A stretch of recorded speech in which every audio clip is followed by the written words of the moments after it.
Party ఫిరాయించిన ఎమ్మెల్యేలో ఉప ఎన్నిక tension మొదలైంది. దానం నాగేందర్, కడియం శ్రీహరి, తెల్ల వెంకట్రావు, గూడెం మహిపాల్ రెడ్డి, బండ్ల కృష్ణమోహన్ రెడ్డి, సంజయ్, కాళయాదయ్య, ప్రకాష్ గౌడ్, అరకపుడి గాంధీ వీళ్ళంతా పోచారం శ్రీనివాసరెడ్డి వీళ్ళంతా పార్టీ ఫిరాయించారు. పార్టీ ఫిరాయించిన ఎమ్మెల్యేలో ఉప ఎన్నిక టెన్షన్ మొదలైందట.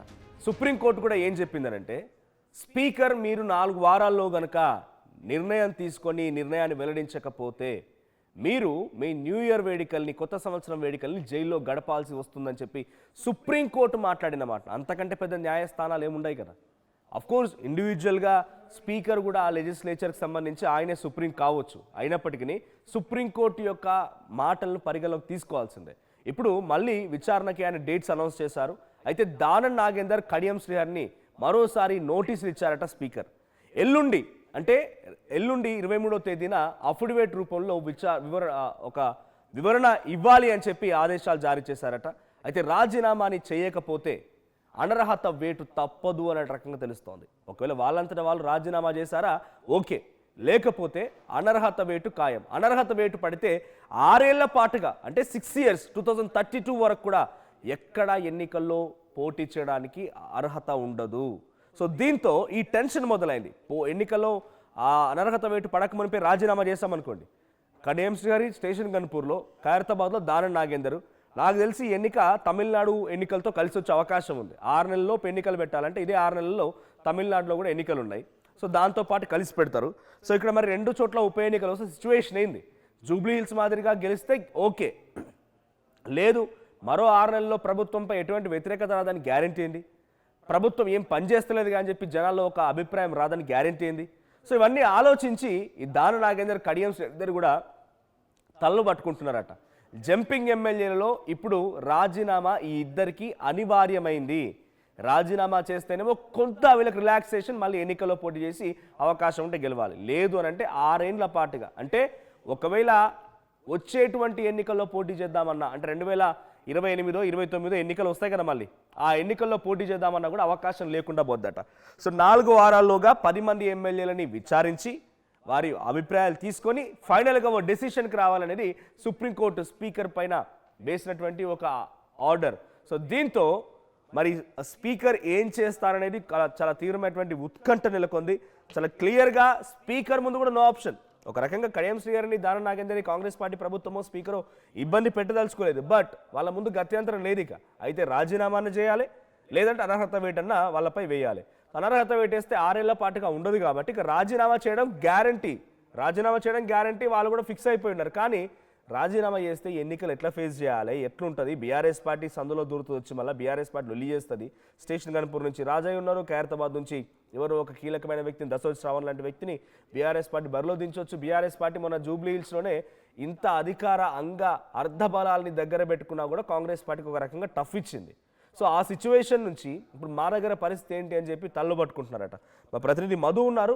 మధు, సో దానం నాగేందర్, కడియం శ్రీహరి, నిన్న దానం నాగేందర్ ఢిల్లీకి వెళ్ళి కూడా మల్లికార్జున్ ఖర్గేని కలిసి వచ్చినట్టు తెలుస్తోంది. సో ఇప్పుడు 2 నియోజకవర్గాల ఉప ఎన్నిక మాత్రం గ్యారంటీ. ఎందుకంటే అటు లీగల్గా మిగిలినటువంటి పోచారం శ్రీనివాసరెడ్డిని, బండ్ల కృష్ణమోహన్ రెడ్డిని, తర్వాత కాళయాదయ్యని, సంజయ్ని, అరకపుడి గాంధీని, ప్రకాష్ గౌడ్ని, గూడెం మహిపాల్ రెడ్డి, ఇలాంటి వాళ్ళ విషయంలో కొంత ప్రూవ్ చేయలేకపోవచ్చేమో. ఎందుకంటే వాళ్ళు కండువాలు మారారు, టెక్నికల్గా బీఆర్ఎస్ పార్టీలో ఉన్నారు అన్నట్టుగా. కానీ కడియం శ్రీహరి కాంగ్రెస్ పార్టీ గుర్తుపై ఆయన ప్రచారం చేశారు కూడా. తన కుమార్తె ఉన్నప్పుడు ప్రచారం చేశారు, తన ఫోటోలు ఉన్నాయి, కాంగ్రెస్ పార్టీకి ఓటేయమని చెప్పి ఆయన అప్పీల్ చేసినటువంటి సిచ్యువేషన్ ఉంది. దానం నాగేందర్ రకంగా పోటీ చేశారు. సో ఇద్దరి విషయంలో కొంచెం టిపికల్గా ఉంది. సో వాళ్ళు ఎప్పుడు రాజీనామా చేయబోతున్నారు, వాళ్ళిద్దరిని కూడా ఒక వివరణ ఇవ్వాలని ఆదేశించినట్టు తెలుస్తుంది స్పీకర్. ఎప్పుడు వివరణ ఇవ్వబోతున్నారు, ఏం జరగబోతోంది, 2 చోట్ల ఉప ఎన్నిక ఎటువంటి సినారియో ఉంది? ఫిరాయింపు ఎమ్మెల్యేలకు ఇచ్చినటువంటి నోటీస్ ఇచ్చారు స్పీకర్. వీరు రెస్పాండ్ కాలేదు, మళ్ళీ నోటీస్ ఇచ్చినట్టుగా తెలుస్తా ఉంది. ఎల్లుండి అఫిడవిట్ రూపంలో వీరు పార్టీ మారారా లేదా, మారితే ఎందుకు మారారు అనేటువంటిది పూర్తి డీటెయిల్స్ తో అఫిడవిట్ దాఖలు చేయాల్సిందిగా స్పీకర్ కార్యాలయం సూచించింది. రాజీనామా చేయకపోతే అనర్హత వేటు పడుతుంది. దీంట్లో ఈ ఫిరాయింపు చట్టం ప్రకారం ప్రస్తుతం స్పీకర్ తీసుకున్నటువంటి నిర్ణయం ప్రస్తుతం ఆధారపడింది 6 ఏళ్లు పడేటువంటి అవకాశం ఉంది. జనాలు కోరుకుంటుంది ఏంటంటే మనోజ్, యాక్చువల్గా 6 ఏళ్లు కాదు, శాశ్వతంగా రాజకీయాలలో మళ్ళీ పోటీ చేయకుండా వీళ్ళపైన చర్యలు తీసుకోవాలి. ఒక పార్టీ గుర్తు నుంచి గెలిచి మరొక పార్టీలోకి పోయినటువంటి వాళ్ళని. ఇప్పుడే కాదు, ఈ సాంప్రదాయం దేశంలో ఏ రాష్ట్రంలో ఎక్కడున్నా ఇంత కఠినంగా ఉండాలి, రాజీనామా చేసి పార్టీ మారేటువంటి పరిస్థితి ఉండాలి. కానీ ఇట్లా స్వలాభం కోసమో అభివృద్ధి అని చెప్పి లేకుంటే కాంట్రాక్ట్ల కోసమో కుటుంబ సభ్యుల కోసమో అట్లా పార్టీ మారేటువంటి వారిపైన శాశ్వతంగా వారికి చర్యలు తీసుకోవాలి. రాజకీయాల్లో మళ్ళీ ఎప్పుడు పోటీ చేయకుండా అట్లాంటి కఠినమైన చట్టాలు రావాలనేటువంటి జనాలు డిమాండ్ చేస్తా ఉన్నారు. ప్రస్తుతం అయితే టెన్షన్ లో దానం నాగేందర్ ఉన్నారు, కడియం శ్రీ గారు ఉన్నారు. ఇద్దరు కూడా ఇప్పుడు రిప్లై ఇవ్వలేదు. రాజీనామాకు దాదాపు రంగం సిద్ధం చేసుకున్నట్టుగా తెలుస్తుంది. కార్యకర్తలు వాళ్ళకి సంబంధించిన మద్దతుదారులతో సమావేశాలు ఏర్పాటు చేసుకుంటున్నారు. 1 వీక్ లోపలనే స్పీకర్ నిర్ణయం తీసుకునే అవకాశం ఉంది. 4 వారాల గడువే ఇచ్చింది సుప్రీంకోర్టు. కాబట్టి ఈ 1 వీక్ లోపలనే వీరిపైన వేటు వేయడానికి స్పీకర్ నిర్ణయం తీసుకుంటున్నట్టుగా తెలుస్తా ఉంది. అంతకంటే ముందుగానే స్పీకర్ నిర్ణయం కంటే ముందుగానే వీరు రాజీనామా చేయడానికి సిద్ధమవుతున్నట్టుగా చాలా స్పష్టంగా కనిపిస్తా ఉంది. రైట్ మధు, అంటే ఇప్పుడు దానం నాగేంద్ర ఆల్రెడీ అక్కడికి వెళ్ళి వచ్చారు, ఢిల్లీకి మల్లికార్జున్ ఖర్గేని కలిశారు. సో ఆయన ఇప్పుడు దీన్ని వివరణ ఇస్తారా, డైరెక్ట్గా రాజీనామా చేస్తారు? ఏది ఉండబోతోంది అంటే ఆయన రాజీనామా మాత్రం గ్యారంటీ, ఆయనకి గత్యంతరం అనే సిచ్యువేషన్ కూడా 6 ఏళ్ల పాటుగా ఆయనకు లీగల్గా, సరే పబ్లిక్ కోరుకుంటున్నారు శాశ్వతంగా ఫుల్ స్టాప్ పలకాలనే విషయం, అది ఎన్నికలకు వచ్చిన తర్వాత పలుకుతారు ఎలా చూద్దాం. బట్ లీగల్గా మాత్రం 6 ఏళ్ల పాటుగా మాత్రమే ఆయనకు అనర్హత వెయిట్ ఉంటుంది. అది తీసుకుంటారా, రాజీనామా చేస్తారా, ఎలా ఉండబోతోంది? దానం నాగేంద్ర విషయంలో ఆయన ఢిల్లీకి వెళ్ళి వచ్చిన తర్వాత అక్కడ చిట్చాట్లో పాల్గొనడం కానీ ఇంకేదైనా పొలిటికల్ చర్చల్లో ఆయన మాట్లాడుకొచ్చారా? ఆయన డైరెక్ట్ గా జూబ్లీహిల్స్ ఎన్నికల కంటే ముందుగానే రాజీనామా చేసి అక్కడ పోటీ చేద్దామనేటువంటి ప్రతివాదనను ఆయన దాన్ని అధిష్టానం ముందు ఉంచారు. దానికి ఆ వాదనకు సంబంధించి అధిష్టానం తోసిపుచ్చింది. ముఖ్యంగా రేవంత్ రెడ్డి దాన్ని అడ్డుకునే ప్రయత్నం చేశారు. వద్దు, ఇప్పటికిప్పుడు మళ్ళీ ఖైరతాబాద్ వదిలేసి ఇక్కడికి వచ్చి పోటీ చేస్తున్నటువంటి ప్రచారం పోతుంది కాబట్టి ఇప్పుడు వద్దు అనేటువంటిది వారించారు. లేకుంటే అసలు మొన్న జూబ్లీహిల్స్ ఖైరతాబాద్ రెండు ఒకేసారి ఉప ఎన్నికలు వచ్చేటువంటి సిచ్యువేషన్ ఉండే. దాన్ని రేవంత్ రెడ్డి వద్దు అని వారించడంతో స్ట్రాటజీతో ఆగిపోయిందని చెప్తా ఉన్నారు పార్టీలో. ప్రస్తుతం మాత్రం దానం నాగేందర్ ఇక అధిష్టానాన్ని కలిశారు. ఇంకా 2 కేబినెట్ బెర్తులు కూడా ఖాళీగా ఉన్నాయి కాబట్టి సో దానిపైన కూడా ఆయన ఆశ, ఆయన కన్ను ఉంది. సో ఖైరతాబాద్ లో మళ్ళీ ఉప ఎన్నికల్లో గెలిస్తే మంత్రి అవ్వచ్చు హైదరాబాద్ నుంచి అనేటువంటి ఆలోచనతో కూడా ఉన్నారు. అంతా జరుగుతా ఉంది. కానీ గెలిచి తీరేది ఎలా అనేటువంటి దానిపైన ఆయన కార్యకర్తలతో మద్దతుదారులతో ఆయన సమావేశమై వారి నిర్ణయం తీసుకున్నారు. మరి రాజీనామా చేసి ఎన్నికలకు వెళ్దామా వద్దా అనేటువంటిది వారి అభిప్రాయం తీసుకున్నారు. ఆయన వెళ్ళినా వెళ్ళకపోయినా స్పీకర్ వేటేసే పరిస్థితి ఉంది కాబట్టి ఖచ్చితంగా మరి తప్పని పరిస్థితుల్లో రాజీనామా చేయాల్సినటువంటి పరిస్థితి ఉంది. ఉప ఎన్నిక తప్పదు. ఖైరతాబాద్ కానీ స్టేషన్ గన్పూర్ కానీ. కడియం శ్రీ గారు ఎక్కడైనా మాట్లాడుతున్నారా? కనీసం దానం నాగేందర్ ఢిల్లీకి వెళ్ళి అటు ఖర్గేని కలవడము, ఒకవేళ మళ్ళీ ఉప ఎన్నిక వచ్చి గెలిస్తే మంత్రి పదవి ఆశిస్తున్నారన్నట్టుగా ఆయన ఒక రకంగా ఇండికేషన్ ఇవ్వడం ఇవన్నీ జరుగుతూ ఉన్నాయి. కడియం శ్రీ గారి సంగతి ఏంటి? కడియం శ్రీ గారు సిద్ధంగా ఉన్నారు ఉప ఎన్నికలకి, ఆయన కూడా రాజీనామా చేయబోతున్నారా? ఏమైనా సంకేతాలు కనబడుతున్నాయా?